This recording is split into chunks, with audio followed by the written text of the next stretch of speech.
জাতীয় নির্বাচন কমিশনকে আক্রমণ শানিয়ে সাগরদ্বীপের সভা থেকে মমতা বন্দ্যোপাধ্যায় বলছেন কেন্দ্রীয় স্বরাষ্ট্রমন্ত্রী ও রাজ্যপালকে নিয়ে এখানে সুপার রাষ্ট্রপতি শাসন চালাচ্ছে কমিশন। পাল্টা বিজেপির কি প্রতিক্রিয়া, পরপর আপনাদের সামনে। আমি প্রথমে আপনাদের কাছে একটা আবেদন করব। আপনারা জানেন এখন অ্যাডমিনিস্ট্রেশন আমার হাতে নেই, ল অ্যান্ড অর্ডার টোটালটাই আমার হাত থেকে কেড়ে ইলেকশন কমিশন হাতে নিয়েছে। আর ওরা হোম মিনিস্টার অমিত শাহর কথাই চলে, আমার কথাই চলে না। চিফ সেক্রেটারি চেঞ্জ হয়ে গেছে, হোম সেক্রেটারি চেঞ্জ হয়ে গেছে, ডিজি চেঞ্জ হয়ে গেছে, এইচএম চেঞ্জ হয়ে গেছে, সিপি চেঞ্জ হয়ে গেছে, ডিএমরা চেঞ্জ হয়ে গেছে, এসপিরা চেঞ্জ হয়ে গেছে, বিডিওরা চেঞ্জ হয়ে গেছে, এডিএম চেঞ্জ হয়ে গেছে, এসডিওরা চেঞ্জ হয়ে গেছে, আইসিরা চেঞ্জ হয়ে গেছে। আমার হাত থেকে সব ক্ষমতা কেড়ে নিয়ে ইলেকশন কমিশন এখানে সুপার রাষ্ট্রপতি শাসন চালাচ্ছেন। একদিকে হোম মিনিস্টার আর একদিকে রাজ্যপালকে ডেকে নিয়ে বলে না যে ঠাকুর ঘরে কে, বলে আমি কলা খাইনি, সেই অবস্থা।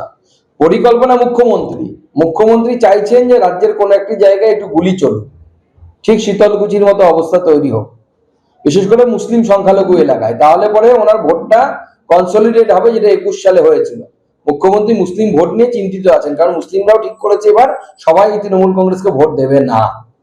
মুখ্যমন্ত্রী প্ল্যানিং করছেন এবং মুখ্যমন্ত্রীর উস্কানিতে এই ধরনের ঘটনা ঘটেছে। গতবারও মনে করে দেখুন, 2021 সালে মুখ্যমন্ত্রী বলেছিলেন বুথকে ঘেরাও করবে, সিআইএসএফ কে ঘেরাও করবে। শীতলকুচি যে গুলি চলেছিল, শীতলকুচিতে অপ্রীতিকর ঘটনা হয়েছে, মানুষের জীবন চলে গেছিল। এবারও তাই মুখ্যমন্ত্রী মানুষকে উস্কাচ্ছেন, বলছে বাড়িতে যা আছে ঘটি বাটি সব নিয়ে বের হয়ে আসুন। এবার মালদার ইংরেজ বাজারের ছবি আপনাদের সামনে রাখবো, যেখানে এসআইআর এর নাম কাটা গেছে এমন প্রতিবাদে বিক্ষোভ দেখানো হয়। এসআইআর এর প্রতিবাদে বিক্ষোভ মালদার ইংরেজ বাজারে। যদুপুরে 12 নম্বর জাতীয় সড়ক অবরোধের চেষ্টা করেন স্থানীয় মানুষজন। অবরোধ তুলতে গেলে পুলিশকে লক্ষ্য করে ইট পর্যন্ত ছোড়া হয়। ইটের আঘাতে আহত হয়েছেন পুলিশের গাড়ির চালক। আহতকে নিয়ে যাওয়া হয়েছে মালদা মেডিকেল কলেজ হাসপাতালে। পুলিশের গাড়িও ভাঙচুর করা হয়।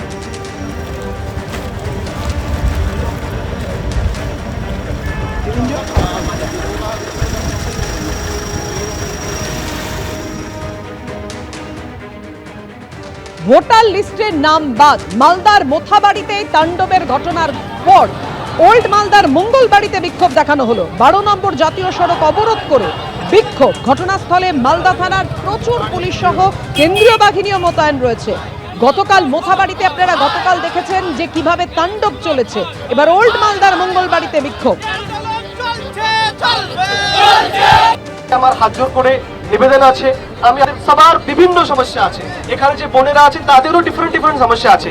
সবার কিন্তু সমস্যা আমি এখানে শুনতেও পারবো না। তাই আপনাদের রিপ্রেজেন্টেটিভরা যারা আমাদেরকে বলেছেন আমি সব নোট করেছি। আমি ইমিডিয়েটলি অফিসে গিয়ে কাজটা মোশনে দিয়ে দেবো। কিন্তু তার জন্য এখন যখন আমি আপনাদেরকে কিছু দিচ্ছি, তখন আপনাদেরকে আমাকে কিছু দিতে হবে।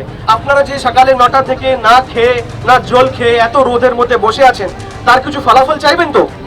ফলাফল না হলে কি হবে? তার ফলাফল এটাই যে আমরা ইমিডিয়েটলি গিয়ে আপনাদের দাবিগুলো, ডিমান্ডগুলো যেগুলো আছে সেগুলো আমরা উদ্রপক্ষে আমরা জানিয়ে দিচ্ছি। সো আপনাদেরকে এখন আমার রিকোয়েস্ট থাকবে, কাইন্ডলি দেখুন, আপনাদের মধ্যে অনেকে আছেন যারা কোনো ভায়োলেন্স করতে চাইছেন না, যারা শান্তিপূর্ণভাবে প্রোটেস্ট করছেন, কিন্তু এক্ষুনি অ্যানাউন্সমেন্ট হলো যে কেউ ওদিকে ভাঙচুর শুরু করে দিয়েছে। আমি চাই না তার দায়িত্ব যাতে আপনাদের সবার উপরে চলে আসে, বিকজ আপনারা এটা চাইছেন না, আপনারা এটা কাম্য করছেন না। কিন্তু তবুও কিছু লোক আছে যারা আনরুলি বিহেভ করছে। এরকম সব জায়গাতে কিছু লোক থাকে যারা উস্কানি দিতে চায়, করতে চায়। আমি চাই না সেটা যাতে হয়, আমি চাই না যাতে আপনাদেরকে কেউ ক্রিমিনাল বলে। তাই আপনাদেরকে আমার জোর করে রিকোয়েস্ট আছে, কাইন্ডলি আপনারা দেখুন, স্কুলের বাচ্চারা যখন আমি আসছিল, স্কুলের বাচ্চারা আছে, কলেজের বাচ্চারা আছে, কোনো পরীক্ষায় যাবেন, সবাইকে কিন্তু অনেক হেঁটে যেতে হচ্ছে। আপনাদেরও অসুবিধা হচ্ছে, ওদেরও অসুবিধা হচ্ছে। এবিপি আনন্দ এগিয়ে থাকে, এগিয়ে রাখে।